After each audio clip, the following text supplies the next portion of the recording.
Hello, my name is Yvette Gillen, and today I'll be presenting Assessment 1 on Post-Traumatic Stress Disorder, commonly referred to as PTSD, as you can see. So the reason why I have decided to present my assignment on PTSD is because as a mental health clinician, although my career has only just begun and I'm still in my first rotation, I've heard so many patients and other health clinicians say like, oh, it's probably just their PTSD, or a patient saying, oh, I've got PTSD, or my PTSD this, PTSD that. And I kind of knew, like it's a significant thing. It's something related to past trauma, but I didn't really understand it properly, nor did I have the appropriate knowledge and skills to support someone with PTSD. So that is why, sorry, this is a really funny angle. That is why I've chosen to do my assignment on PTSD. So firstly, we'll start with the blue box, which is the one to the left-hand side, the bright blue one. What is PTSD? So PTSD is a mental health condition that occurs after someone has experienced a traumatic event, such as serious injury, death, sexual assault, like they've seen a death, sexual assault, being the first on scene, as an emergency worker, to like a suicide, a car accident, etc. There's actually 3 different types of PTSD, going to the bottom green hand box. So there's delayed onset PTSD. So it occurs 6 months after the event occurred. So just say you experience a car crash and you kind of are numb about the event, and then 6 months later you start experiencing flashbacks and trauma related to PTSD. That is delayed onset PTSD. Then you've got your complex PTSD, which is repeated trauma. So example, growing up and you've been witness to domestic violence throughout your early childhood, adolescence. You've constantly seen that. That's complex PTSD. And birth PTSD just occurs after a traumatic birth. Now moving on, people more at risk in developing PTSD and factors contributing to PTSD. So they are the purple box at the top of the screen and the purple box to the right-hand screen. So people who are more inclined to have PTSD are people who have experienced repeated trauma, so similar to your complex PTSD, poor friendships, relationships, financial stresses, having a previous mental health diagnosis such as anxiety and depression, as well as having a genetic predisposition, so genetic factors, so your mum, your grandma having PTSD, being an emergency support worker. I made brief mention, being the first paramedic on scene to a car crash and pulling that person off the road, being a policeman, woman, the first on scene to a suicide. They're your kind of factors and people at greatest risk of developing PTSD. So now we'll move to the yellow box to the left-hand side. So treatment for PTSD. So there's your psychological treatment. Just referring to my notes, excuse me. So these are like talking therapies, trauma cognitive focus therapies, and EMDR, which is eye movement desensitization and reprocessing. So it's where like the finger follows the eye, which I found super cool and interesting as I further researched this. Then you've got your physical treatments, like your medications, your antidepressants, so your SSIRs, so like sertraline, fluoxetine, escitalopram, and then your SNRIs and your NASS, as well as your exercise and mindfulness meditation.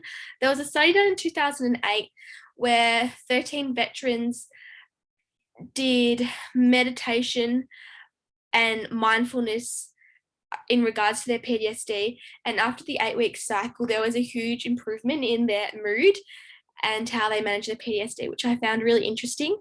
Further studies have also shown that the combination of your psychological, physical, exercise, mindfulness, meditation, the combination seems to work best. Now we'll be discussing advocacy, which is the main component of this assignment, and how to care for someone with PTSD. So I've based mine around supporting a friend.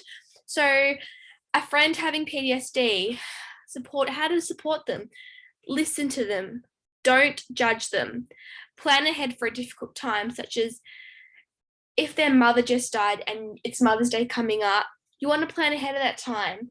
Be extra supportive. Take in note how they're feeling in the next few days coming up to Mother's Day. Have they socially withdrawn? How's their mood? How are they sleeping? How's their appetite? Take caution. Respect their personal space and, looking out for those early warning signs. Encourage them to talk about their mood and their feelings. However, don't push it. If they don't want to talk about it, just respect that.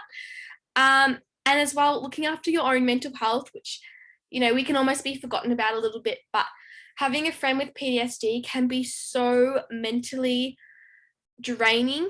And not only is it so debilitating for the individual with the diagnosis, but also their friends and family. So knowing how to cope and look after yourself as well.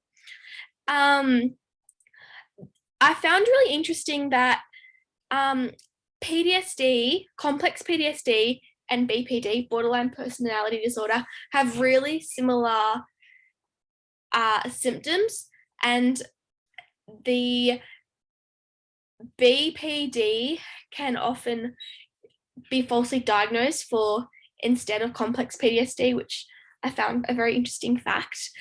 When someone is experiencing a flashback, as a supportive friend and advocating for that friend, you need to try and stay calm, have a soft, soothing voice.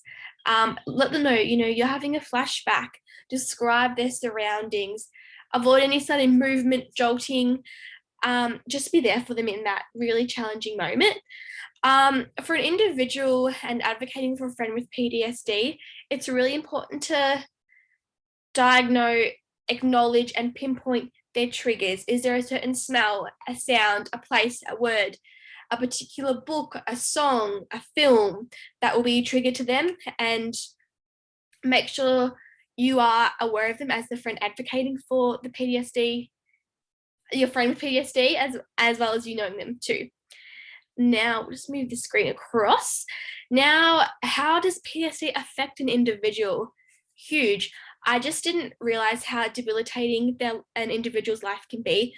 So, poor attention to the ADLs, so poorly groomed, poor attention to hygiene, having trouble maintaining friendships and relationships, really poor memory and concentration, and leisure time, just finding it so challenging to be able to enjoy and relax things. Now, I also found this very interesting, moving down to the Australian sign, that although I made brief mention how I hear PTSD being thrown around quite as a blasé term, only 5 to 10% of Australians have an actual diagnosis of PTSD, which I'm very grateful that number is low. However, I thought it would be a lot higher considering this is my first rotation, and I've heard that term used a lot. And lastly, in advocating for your friend with PTSD, the greatest take-home message would be encourage crisis planning. So as we made brief mention before, look out for early warning signs. If they hit a crisis point, have a plan for that. And also to the bottom right-hand corner is my reference list. And from completing this assignment, I want to leave the individual with, what is PTSD? How does it affect the individuals? What are triggers? And most importantly, how can you as a friend advocate for someone experiencing PTSD and signs and symptoms to look out for, and what part you can take in being a friend, being that person to advocate for your friend that has PTSD. Throughout this assignment, I have learnt really helpful coping mechanisms, and now dealing with a patient who has PTSD, I'll be able to show more empathy because I now understand post-traumatic stress disorder in more depth, as well as being able to give them supportive coping mechanisms, such as some deep breathing exercises when they hit that crisis point, being able to describe their surroundings. And I found this assignment very interesting, and I am quite passionate about PTSD now as I have a greater understanding. Thank you.